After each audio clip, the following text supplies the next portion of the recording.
جسے کوئی نہیں جانتا اسے رب جانتا ہے، خود کو اکیلا نہ سمجھ وہ سب جانتا ہے۔ اگر مانگنا ہی ہے تو اللہ سے مانگ، جو زباں پہ آنے سے پہلے دعا کی وجہ جانتا ہے۔ بسم اللہ الرحمن الرحیم۔ آج ہم دعا کی فضیلت اور اہمیت کے متعلق جانیں گے۔ جیسا کہ ہمارا دین جو ہے وہ دین تہذیب ہے، اور اللہ تعالیٰ نے انسانیت کی رہنمائی کے لیے جو کتاب ہم مسلمانوں کے لیے بھیجی، ہم تمام انسانوں کے لیے بھیجی، اس کا آغاز بھی ایک دعا سے ہو رہا ہے جو کہ سورہ فاتحہ ہے۔ اور اس دعا کا اہتمام ہم تمام مسلمان دن میں 5 بار اپنی ہر نماز کی ہر رکعت میں اس دعا کا اہتمام کرتے ہیں اور اللہ سے مدد مانگتے ہیں۔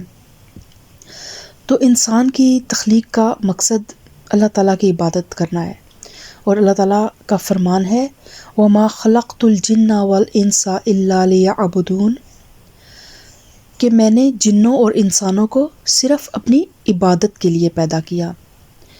اور دعا جو ہے، دعا بذات خود ایک بہت بڑی عبادت ہے، بلکہ دعا جو ہے وہ عبادت کا مغز ہے۔ اگر ہم عبادت کر لیں لیکن اس کے بعد بے نیازی سے ہم ہاتھ جھاڑ کے اٹھ جائیں اور اپنے رب سے کچھ نہ مانگیں تو یہ بہت زیادہ تکبر کی علامت ہے۔ بلکہ دعا تو سمجھے کہ وہ مزدوری ہے، جو انسان سارا دن محنت کرنے کے بعد اپنے رب سے جو ہاتھ پھیلا کر اپنی مزدوری طلب کرتا ہے، دعا وہ چیز ہے۔ تو اللہ تعالیٰ سے دعا کرنا بھی عبادت ہے، جیسا کہ رسول اللہ صلی اللہ علیہ وسلم نے فرمایا الدعاء هو العبادت، کہ دعا ہی عبادت ہے۔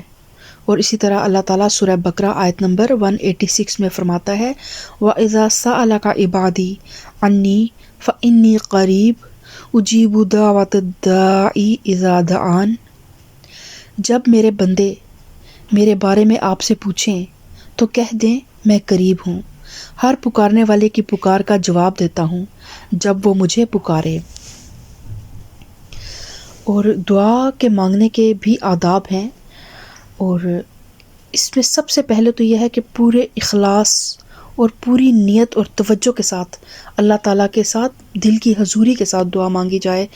اپنی نیت صرف اور صرف اللہ کی رضا ہو، اور کسی غیر اللہ کی طرف بالکل بھی کوئی امید نہ ہو، صرف رب کی ذات سے امید وابستہ کی جائے۔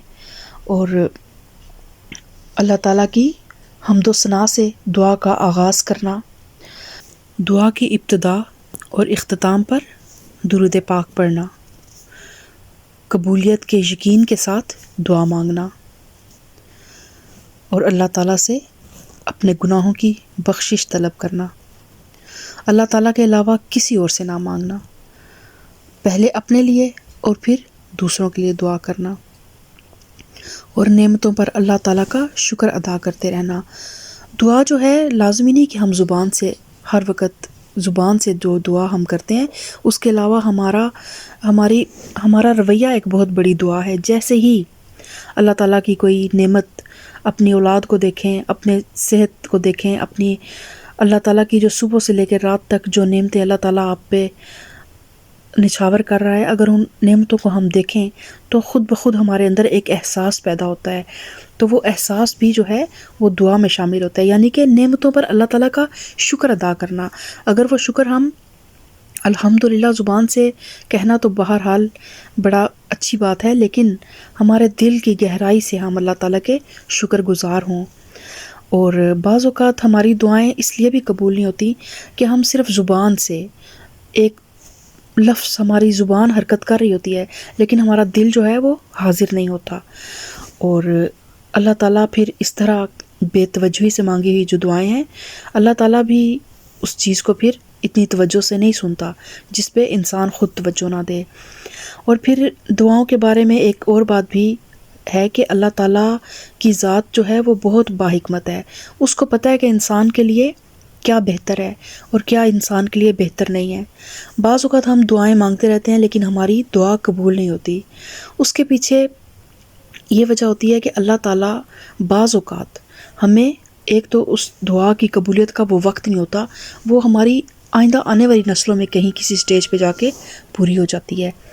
یا یہ ہوتا ہے کہ اللہ تعالیٰ اس دعا کے بدلے میں ہمیں آخرت میں، وہ دنیا میں جو دعا قبول نہیں ہوتی، وہ اللہ تعالیٰ آخرت کے اجر میں، ہمارے اجر کی صورت میں وہ دعا اللہ تعالیٰ ہمارے لیے رکھ لیتا ہے اور اس کا اجر ہمیں آخرت میں دے دیتا ہے. اور بعض اوقات یہ ہوتا ہے کہ ہم انسان اتنے نادان ہیں کہ ہم خود اپنے لیے شر مانگ رہے ہوتے ہیں، لیکن اللہ تعالیٰ کی ذات ہمارے لیے خیر کا فیصلہ کرتی ہے، اور اس لیے بعض اوقات ہماری دعائیں جو ہیں وہ شرف قبولیت نہیں پاتی. اور اس کے علاوہ دعا کی قبولیت کے اوقات بھی ہیں کہ اذان اور اقامت کے درمیان جو دعا کی جاتی ہے اللہ تعالیٰ اسے قبول فرماتا ہے. اس طرح تہجد کے وقت اللہ تعالیٰ آسمان دنیا پر آ کے پوچھتا ہے، مفہوم حدیث ہے کہ کوئی ہے جو مجھ سے سوال کرے تو میں اس کی سوال کو پورا کروں. اس کے علاوہ فرض نماز کے بعد مانگی جانے والی دعا اور جمعہ کے دن کی ایک گھڑی، اور خصوصاً اس کے بارے میں زیادہ جو ایک قوی رائے ہے وہ یہی ہے کہ جمعہ کے بعد عصر اور مغرب کے درمیان جو ایک گھڑی ہے وہ قبولیت کی گھڑی ہے. اور سجدے میں کی گئی دعا، سحری کے وقت مانگی ہوئی دعا، روزے کی حالت میں مانگی ہوئی دعا، شب قدر میں مانگے جانے والی دعا، اور قرآن مجید کی تلاوت کے بعد دعا کا ضرور اہتمام کریں. دوران سفر مانگی ہوئی دعائیں، اور عرفہ کے میدان، عرفہ کے دن مانگی ہوئی دعائیں. آب زمزم پیتے وقت جو دعا مانگے وہ بھی قبول ہوتی ہے. بارش کے برستے وقت جو دعا مانگے اللہ تعالیٰ اسے قبول فرماتا ہے. اور اس کے علاوہ میدان جنگ میں جو دعا مانگی جاتی ہے وہ قبول ہوتی ہے. اور عورت جب بچے کی ولادت کے وقت جس تک وقت وہ جان کرنے کی حالت میں ہوتی ہے اس وقت عورت جو دعا مانگتی ہے اللہ تعالیٰ اس کی دعا کو بھی قبول فرماتا ہے. یعنی کہ بیسیکلی ہے کہ مریض کی دعا کو اللہ تعالیٰ قبول فرماتا ہے. تو ہمیشہ اپنے رب سے جڑے رہیں، ہمیشہ اللہ تعالیٰ سے مانگتے رہیں، کیونکہ اللہ تعالیٰ کی وہ ذات واحد ذات ہے جس سے مانگنے کے بعد انسان شرمندہ یا رسوا نہیں ہوتا. لیکن مخلوق سے آپ جتنا بھی مانگیں، جتنا بھی مخلوق آپ کو نواز دے گی، ایک وقت پہ آ کر مخلوق تھک جائے گی، دینے سے اکتا جائے گی، اور مخلوق سے مانگنے میں رسوائی ہے اور ذلت ہے. تو اللہ تعالیٰ ہمیں کبھی کسی کا محتاج نہ کرے. اور اللہ تعالیٰ جب خود فرما رہا ہے کہ جب میرے بندے آپ سے میرے بارے میں پوچھیں تو کہہ دیں کہ میں قریب ہوں اور ہر پکارنے والے کی پکار کا جواب دیتا ہوں. جب وہ مجھے پکارے تو کبھی بھی اپنے رب کو پکارنے سے نہ ہچکچائیں. رب المشرق والمغرب لا الہ الا ہو فاتخذہ وکیلا.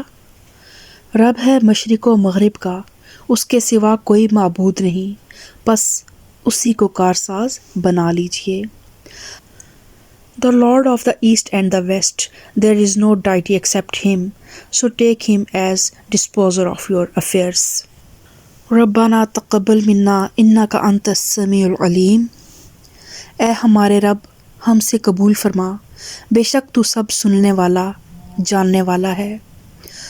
O our Lord, accept this from us. Indeed, you are the all-hearing, the all-knowing. Ameen sum Ameen.